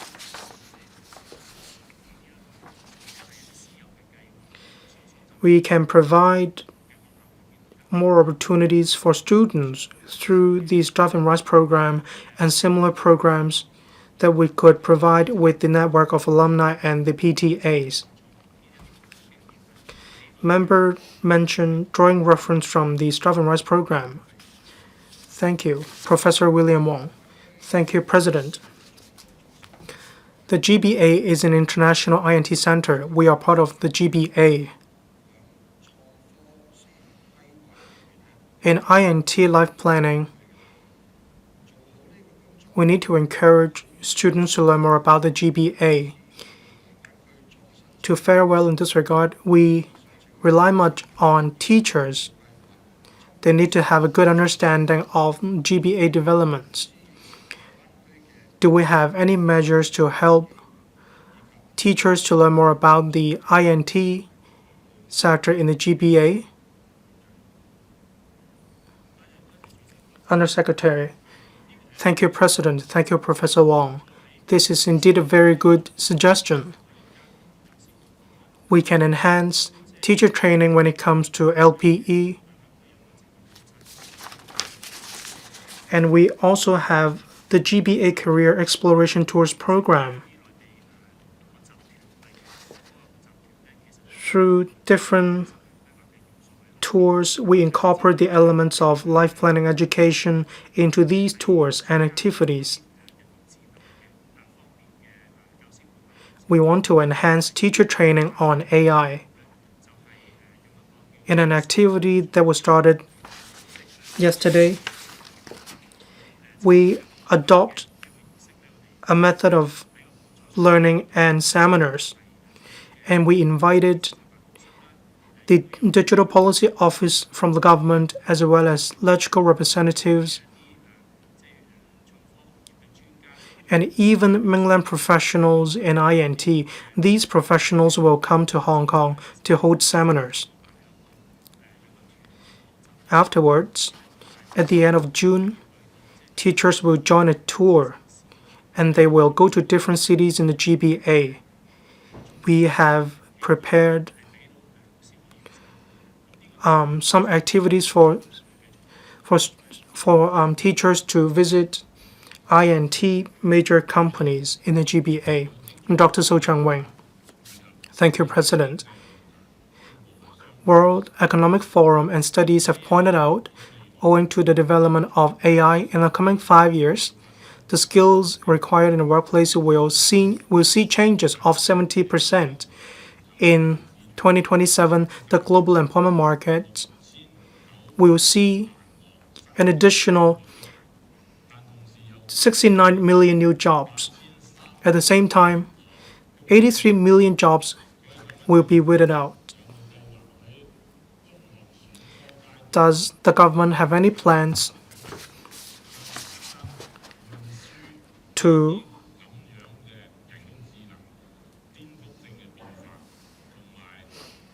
tell students about the importance of AI in the course of subject selection? Thank you. Thank you, President. Thank you, Dr. So. I believe Dr. So's question is similar to Professor Wong's. We are working on this front. We are promoting digital education and AI education. Students need to understand whatever job they have in the future, AI is the must-have skill. So in junior secondary education, we have a unit on AI, and we are providing training on this front. We want students to acquire knowledge about AI. We want students to learn more about AI since a young age. So when they select subjects or when they choose a career in the future, they will have a better foundation. Thank you. Question 5, Dr. Junius Ho. Radio Television Hong Kong and the Information Services Department are government departments under the purview of the Commerce and Economic Development Bureau and the Home and Youth Affairs Bureau, respectively. There are views that the aforesaid two departments, both being official media agencies, have overlapping functions. In this connection, will the government inform this council, 1. of the specific functions and staff establishment of the two departments, 2. whether it will, under the financial philosophy of keeping the expenditure within the limits of revenues while exploring new sources of income and managing costs, review how their structures can be streamlined to reduce expenditure, and 3. whether it has explored ways to further enhance the complementarity of the two departments and the feasibility of a merger. If so, of the details, if not, reasons for that. Secretary for Commerce and Economic Development. President, having consulted the Home and Youth Affairs Bureau and the Information Services Department, ISD, our consolidated reply to the question is as follows. As a government department and the only public service broadcaster in Hong Kong, Radio Television Hong Kong RTHK firmly fulfills public purposes and mission under the Charter of RTHK, including promoting understanding of one country, two systems, proactively assisting in the dissemination of government information, engendering a sense of citizenship and national identity, and promoting sports and culture and social inclusion. RTHK currently operates 5 digital television channels and 8 AM/FM radio channels. Unlike commercial broadcasters, programs produced and broadcast by RTHK have to cater for the needs of the mass media audience, as well as the minority groups such as ethnic minorities and non-Chinese speaking groups, etc. In this connection, apart from disseminating government information, the radio and television programs of RTHK also covers different aspects, including news, public affairs, national education, sports, culture, lifestyle, and education, etc. The ISD is in charge of government public relations, news dissemination, publicity, and publication matters and serve as a communication link between the government and the mass media, including newspaper, television, radio, and magazines. ISD also makes good use of the internet, disseminating government information to the public directly in multimedia to enhance the government's understanding of and support for the government's work. In addition, the ISD also provides professional public relations advice to the government and promotes government policies and services through different communication platforms and means, including the RTHK, with a view to projecting an accurate image of the city within and outside, while telling good stories of Hong Kong. In view of the above, although the RTHK and the ISD are both government departments and both carry the duty of disseminating government information, the RTHK, as the public service broadcaster, and the ISD, being in charge of public relations, perform different duties. There is no overlapping of functions. As regards staff establishment, the establishment ceilings of RTHK and ISD in 2024 and 25 are 762 and 451 posts, respectively. Most of the civil service posts of RTHK belong to program officer grades, while most of the civil service posts of ISD belong to information officer grades. The work nature, requirements for skills and experience of the two grades are different. Merging the two departments with distinct functions may not be the most effective way to increase revenue and reduce expenditure in terms of overall operations. In addition, regardless of whether it was a merger by having the Director of Information Services or the Director of Broadcasting to oversee both departments, it would be difficult for the head to manage the work of the two departments, of which their missions, scopes of services, and modes of operation are distinctly different. The public may confuse the role of the RTHK as a public service broadcaster with that of the ISD as the government promoter. This may be counterproductive to the government's overall public relations work, which is not advisable. Notwithstanding, in response to the productivity enhancement program announced in the 25-26 budget, the RTHK and the ISD will comprehensively review their staffing and operation. The RTHK will introduce measures including streaming its structure and utilizing technology for program production to reduce manpower without affecting the quality of their programs and services. At present, the RTHK has been committed to deploying AI in developing smart broadcasting. Last year, it officially launched the AI Lab to streamline production flow with AI, as well as adopt generative AI tools to enhance productivity.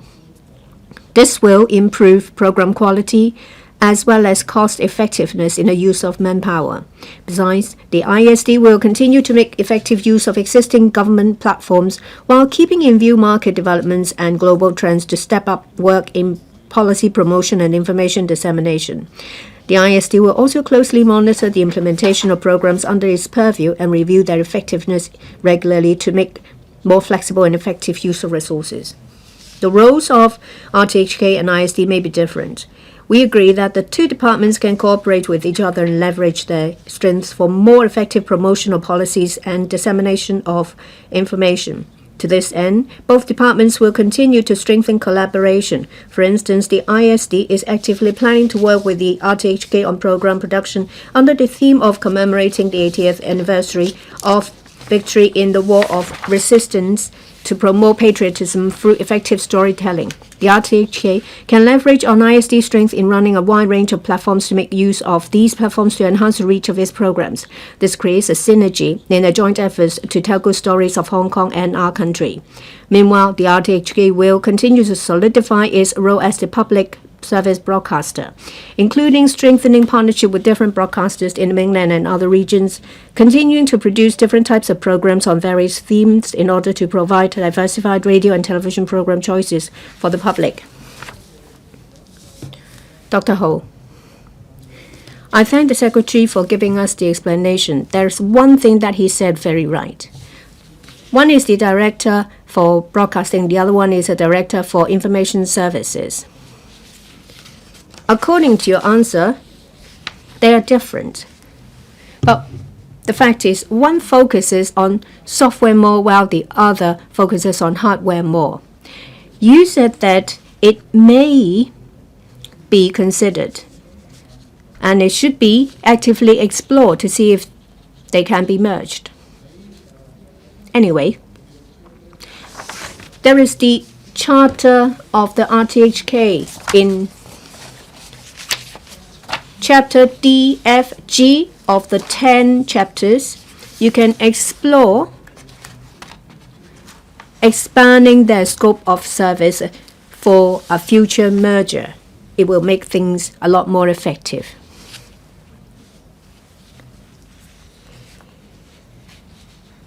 We will look into the terms in the Charter. We'll see if it is feasible and operable to implement what Dr. Ho suggested. Mrs. Regina Ip. I gather from the main reply that there are different grades. In RTHK, there is the program officer grades, and under the ISD, there is the information officer grade. Hence, it's difficult to merge the two.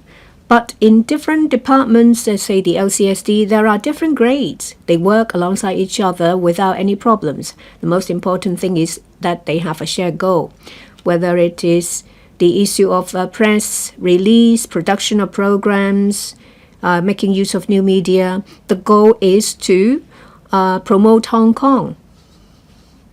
Over the years, we have not seen any in-depth structural reform. For the RTHK, they have gotten rid of the education TV.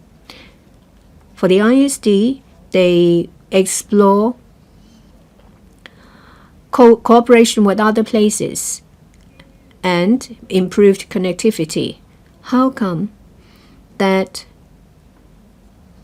the department does not review its mission and look into better use of their manpower, say for example, the use of more AI to reduce manpower. Well, every time when I'm interviewed by the RTHK, you see a team of officers, whereas for other media, it's a one-man band. The RTHK will easily send 8 to 10 people to interview me. I think it's rather outdated. I asked the secretary to conduct an in-depth reform. Recently, the FS talks about breaking the old and establishing the new. I think we need to adopt this spirit. The RTHK produces different programs to promote national education as well as civic education, say in the promotion of the basic law and the constitution. The RTHK makes use of AI to produce programs to reduce cost. It is a work process. In the budget, we have put in place measures to reduce cost in every department.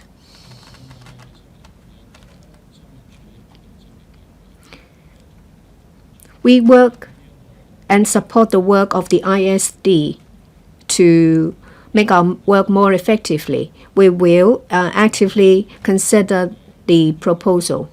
Perhaps I will ask the Secretary for Home and Youth Affairs to reply. I thank Mrs. Regina Ip for her views.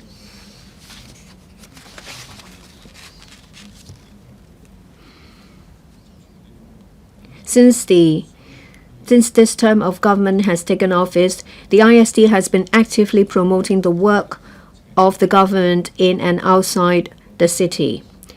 When it comes to inviting guests and going out to publicize, we have been doing a string of work. Last year, we have invited personalities with great representativeness as well as practitioners in the journalist sector to learn about Hong Kong so that they can disseminate the stories of good Hong Kong. When it comes to going out to publicize, we subsidize representative figures to conduct talks, to reach out to overseas audiences. In 2022 and 2023, we have launched a roving exhibition of Immersed in Hong Kong. Last year, in mainland cities and different countries, we have done this roving exhibition. In Dubai last year, we organized the immersive tour of Hong Kong, which attracted 200,000 local people. We'll make good use of new media, especially new media platforms that are grown in Hong Kong to publicize. Mrs. Yip's proposal will be looked into. Well, the mode of publicity changes all the time. We are open to suggestions and views. We want to do our work better in respect of telling good stories of Hong Kong. Mr. Sunny Tang.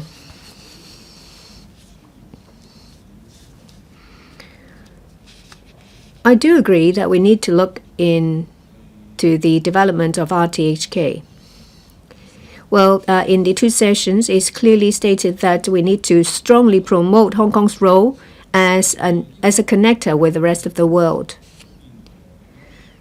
For the English TV and radio programs, it's not very well received in Hong Kong. But should we try broadcasting it overseas? But I don't think the hit rate will be high.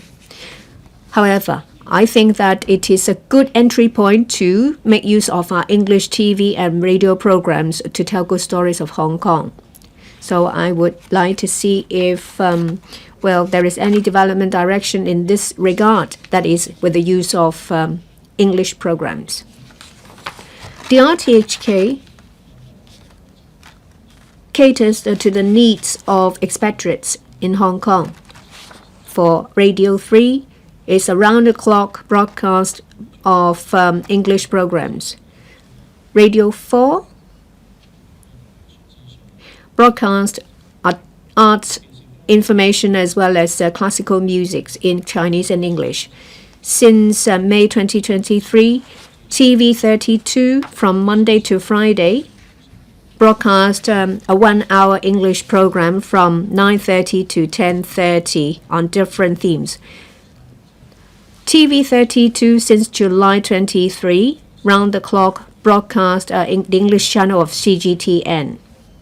The RTHK also procure drama from different places to cater to different interests and needs and provide more choices. Starting from May this year in TV 31, on Saturday, Sunday in the morning, there will be 1-hour English program being broadcast. We welcome views so that the RTHK can take them into account to diversify their programs and enrich their contents. Ms. Carmen Kan. In the main reply, it says that the RTHK is in charge of public relations, news dissemination, publicity and publication matters and serves as a communication link between the government and the mass media. We understand that the public relations and publicities actually involves all the departments and bureaus. Currently, the ISD is under the HYAB. There are views that this arrangement does not effectively carry out what the bureaus and departments want to do. The RTHK is Hong Kong's only public service broadcaster. This role is to enhance cooperation with other places. However, it is under the CEDB. How can the RTHK make sure that they will play its role well? And that is the same for ISD. Will they consider consolidating the two departments? And will you consider establishing the post of a commissioner for information services?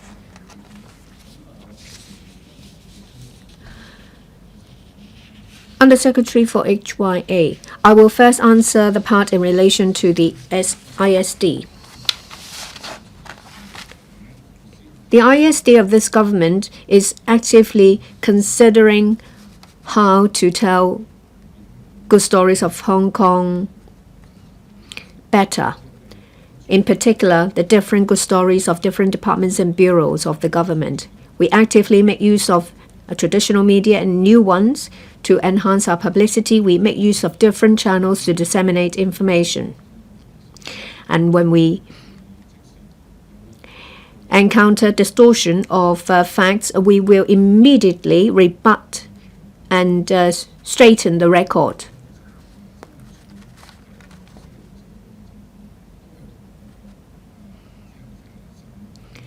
The ISD has a very close relationship and in close communications with departments and bureaus. Whenever there is a new policy, there will be communications in place. We make use of the ISD platform. We also make use of the Facebook Tema to disseminate the information. The ISD will also produce different clips for policies of different bureaus and departments. We use different ways to better explain government policies. It's something that we have been doing, hoping to do better in the future. We welcome views. We'll actively consider them in order to do better. Anything to add from the SCD?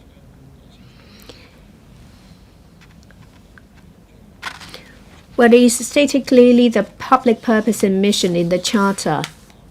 That includes promoting understanding of one country, two systems, assisting in the dissemination of government information, engendering a sense of citizenship and national identity. Apart from implementing the Charter, the RTHK also implements the Governance and Management Report recommendations in 2021. We also enhanced editorial management as well as governance of the department.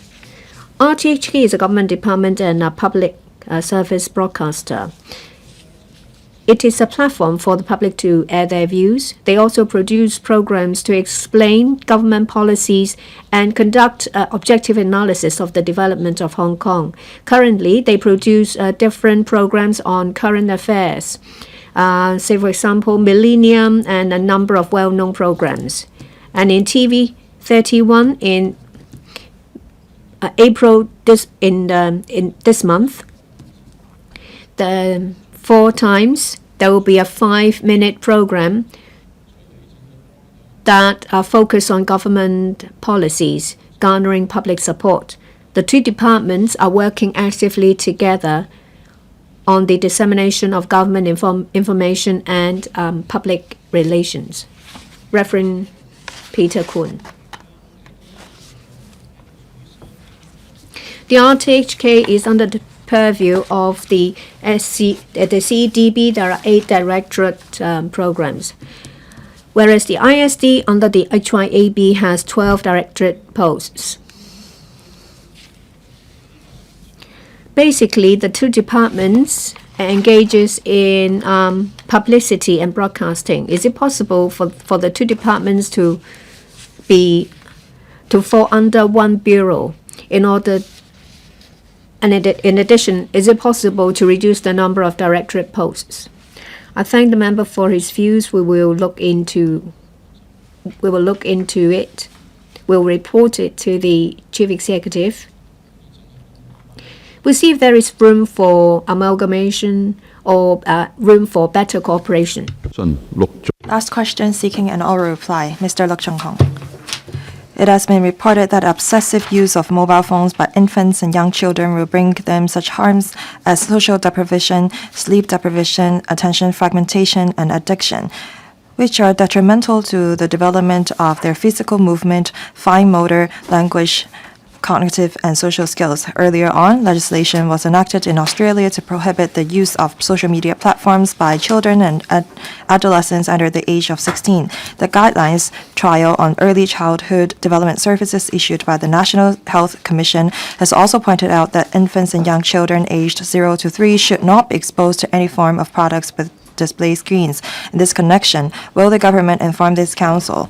1. Whether the government will draw on the experience of our country, Australia, and other regions to enact legislation restricting or prohibiting the use of electronic screen products by infants and young children aged 0 to 3. 2. Whether the government will consider devising relevant guidelines on the use of computers and the internet by primary and secondary school students and adolescents. And 3. As there are views that parents should, through such means as parent-child exchanges, help their infants and young children acquire the abilities to engage in interpersonal exchanges, express emotions, and consider other people's feelings, etc., whether the government will consider promoting to society the importance for children to stay away from electronic screen products, as well as providing parents with consultation channels in order to help them establish a correct concept of family education. Secretary for Health. President, the government attaches great importance to the physical and mental health of children and adolescents and provides comprehensive health promotion and medical services by deploying substantial resources in education, public health, and medical systems. In particular, the government is concerned about the impact of excessive use of internet and electronic screen products on their physical and mental development. The Department of Health, DH, set up an advisory group on health effects of use of internet and electronic screen products. The advisory group, in short, as early as 2013, comprising of members from the Education Bureau, EDB, the Social Welfare Department, and relevant colleges of medical specialties, etc., and published the result or report of advisory group on health effects of use of internet and electronic screen products, the report in short, in 2014, with recommendations for children, adolescents, parents, and teachers on healthy use of the internet and electronic screen products. In consultation with the EDB, the DH, and the Primary Healthcare Commission, PHC Commission in short, the reply to the question raised by Mr. LUK Chung-hung is as follows. As pointed out in Mr. LUK Chung-hung's question, the mainland and other regions in the world have provided guidelines and recommended the time for infants and young children to use electronic screen products instead of restricting or prohibiting the use of electronic screen products by infants and young children by legislation. The Australian government enacted legislation last year to prohibit the use of social media platforms by children and adolescents under the age of 16, but has not restricted or prohibited the use of electronic screen products. Regulating the use of electronic screen products by way of legislation requires consideration of a number of factors, including public acceptance, how to regulate, feasibility of enforcement, etc. The government does not have any relevant legislative plans at present.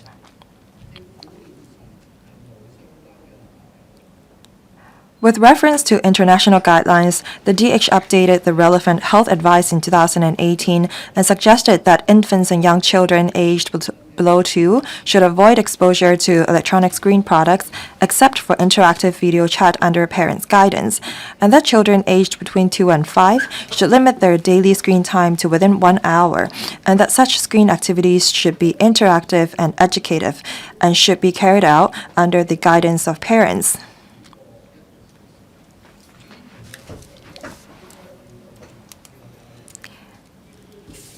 These recommendations are similar to the guidelines of mainland Singapore and the United States, as well as Australia. The DH will continue to keep in view international experience and the local situation and review the relevant recommendations in a timely manner. As a matter of fact, the period before the age of 6 is the prime time for the development of infants and young children. Parents should seize the time to carry out more parent-child communication activities to enhance healthy and all-round development of children, which is particularly important for their future development in learning, thinking, and socializing. The DH provides information on childcare and parenting through the maternal and child health centers, including the above-mentioned health advice on the use of electronic screen products. In addition, the DH also promotes relevant health advice on the use of electronic screen products through thematic websites, social media, public seminars, online and on-site parent seminars at schools, and parent workshops, etc. Regarding the use of internet and electronic screen products by primary and secondary school students and adolescents, taking into account overseas scientific information and the local context, the advisory group recommended that primary school students aged between 6 and 12 should limit their recreational screen time to less than 2 hours a day, while secondary school students aged 12 to 18 should learn good time management and take regular breaks if prolonged screen time for study purpose is unavoidable.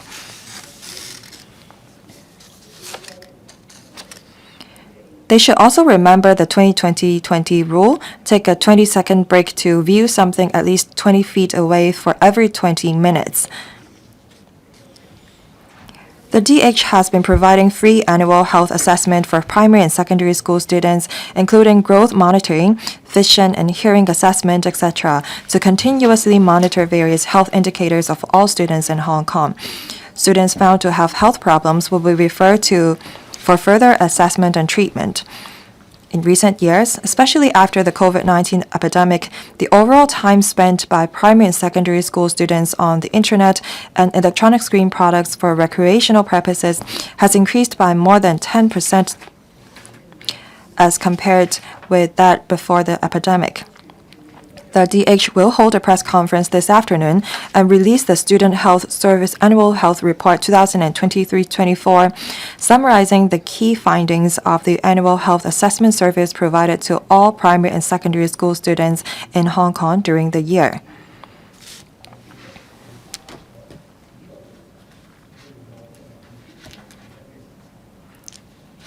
As a matter of fact, home and school are both the major places where children learn and establish healthy habits.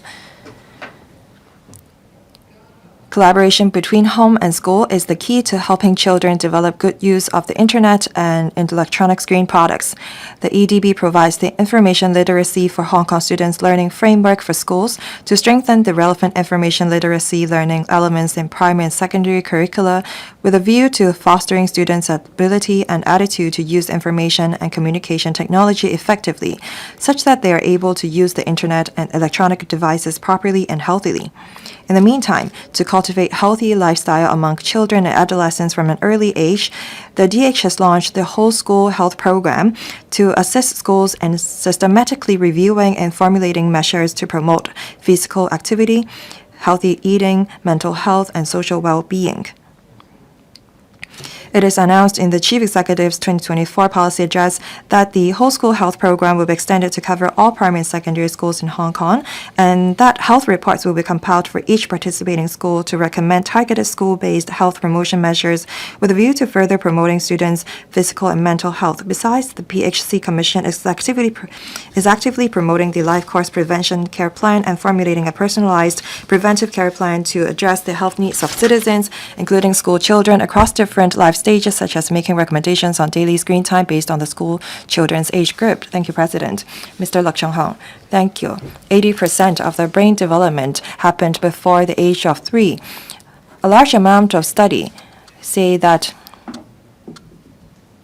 the use of electronic screen products will pose harms to the health of our next generation. I think that the main reply is not comprehensive enough. The Secretary only talks about the policies, and the last consultation took place some 12 years ago. It shows that the government is not attaching enough importance to the issue. I think that we have to look into legislation and formulation of guidelines. We must step up education to make sure that guardians and parents can work together with the school on the same issue. The DH has only the 2018 version of the recommendation. The addiction problem has become even more serious in recent years. So will the government follow up on the advice of the National Health Commission by stipulating that children aged below 2 should not use electronic screen products and offer a maximum time limit for adolescents to use electronic screen products?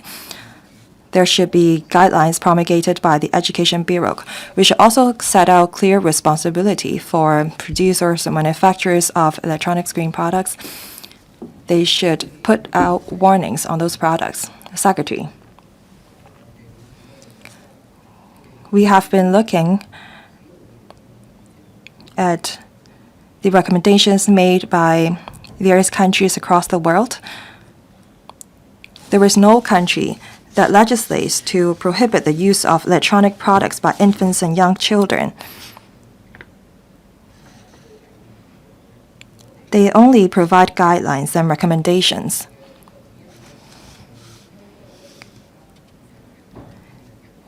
The guidelines of other countries is the same as our 2018 guidelines. Our recommendations are very clear, and we disseminate the guidelines through different media and schools to encourage young children and adolescents to make use of internet and electronic screen products healthily. We will continue to monitor the situation, but over the short run, I don't think that Hong Kong, mainland, or other countries in the world is going to make any big changes on the guidelines or is going to legislate to prohibit the use of such products. Ms. Chan Ha-Yan, thank you. According to the main reply, it is said that the overall time spent by primary and secondary school students on internet and electronic screen products has increased by more than 10% as compared with that before the epidemic. And according to the DH statistics, the percentage of students with myopia has increased by 15%. So I think that is important for us to test the vision of students. In the main reply, It is said that the government offer annual health checkups for students, but during the assessment, the students only have to go through very basic tests. And if problems is identified, the parents are asked to take their students elsewhere for a further checkup. Will the administration introduce advanced technology or AI to conduct such vision tests so that we can identify early vision problems amongst students? Secretary, thank you. Regarding the annual health assessment of the DH, we do have a set of basic tests. We have over 400,000 primary and secondary schools taking part in such assessment. We cover all students in Hong Kong, but we need the consent from schools. This is a kind of screening.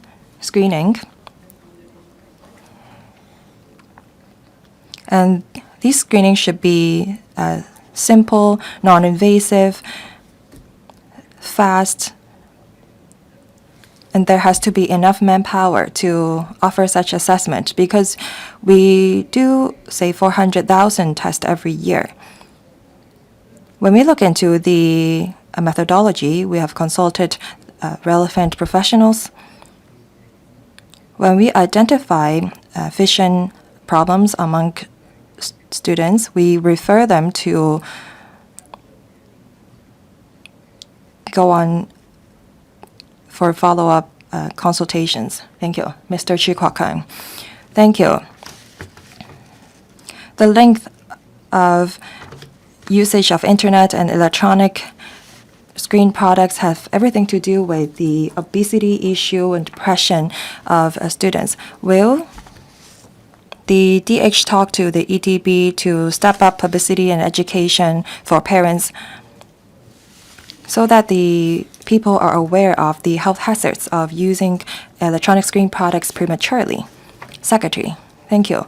We completely agree that the overexposure to electronic screen products and internet will bring about a series of risks to mental, physical, social health or well-being. Because overexposure to such products will affect the vision of the students, and it could lead to sleep deprivation. And on the internet, there is abundant sexual information. We attach a lot of importance to this. We work with the EDB and schools.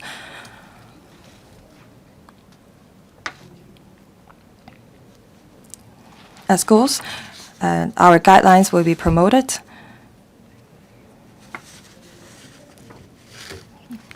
Parents can also act in accordance with the guidelines to make good use of internet and electronic screen products.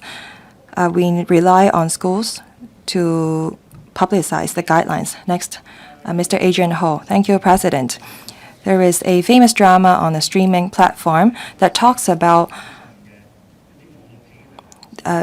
bullying that happens on social media, and fatalities was involved. I think that adolescents and adults should avoid being addicted to internet. It is said that the overall time spent by students on the internet and electronic screen products has been increasing, and the issue of doom scrolling has become more prevalent. So I think that we should have a KPI. Say in the coming 3 years, we should reduce the indicators by, say, 20%. Secretary, I don't think that we should set a KPI or use any numbers as our goal. There are many factors that affect people's exposure to internet or electronic screen products. Now, we use electronic screen products on many occasions. When I walk to the Leshko from the headquarters, I saw more than 10 screens along the way. They are everywhere.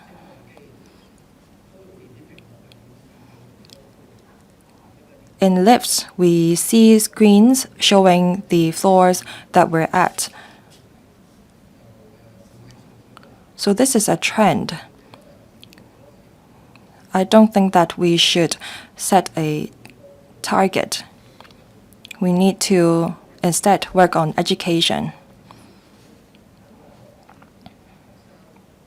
Internet and electronic screen products are important medium and tools in education. Students use electronic screen products at school and in class, and they use such products to do research. As the technology is advancing, Internet and electronic screen products have become part of our lives, and they are essential to the learning process of students. Mr. Tang Fei. Thank you, President. In 2024, 19th of October, in Fujian, there was a parent who complained to the education department that the schools have been using too much electronic screen products, and it hurts the students' vision. And the relevant authorities said that they agree with the parents and ask the schools to reduce the use of e-learning in class, and the time spent on electronic screen products should not exceed 30% of the overall class time. And they asked the schools to use paper-based books to teach. The secretary just now said that the electronic screen products and internet are keys tools in education. Will the Bureau work with the EDB to promulgate guidelines to restrict the time students spend on electronic screen products to protect their vision? Secretary. Schools need to use electronic screen products to teach. I believe that Mr. Tang is well aware of this. I will relay your point to the Education Bureau. I believe that the Bureau will talk to the schools to formulate guidelines. I don't think that it's appropriate for us to set hard targets or rigid goals, because different schools they offer different programs and courses. Their demand or the need to use electronic screen products may vary. Professor Chen Wing-Kong. Thank you. Addiction to internet and electronic screen products is like abusing sweets. But our tactics to address the addiction is very limited. Parents are troubled by this issue. Will you include addiction to mobile phones into one of the service area of student health assessment? So when we offer students annual health assessment, we should also look into whether students are suffering from mobile phone addiction or internet addiction, so that we can follow up on the issue with them to protect their mental health. Thank you. I think that your description of a poisoned chalice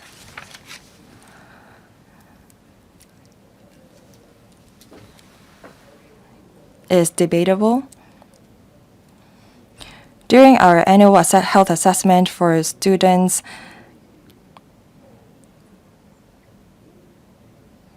we do assess the time that these 400,000 primary and secondary schools spend on electronic screen products. The situation worsened after the epidemic, but we do see some progress. We are working on it, but we should not treat the usage of mobile phones as a disease. Thank you. Government bills first reading. Banking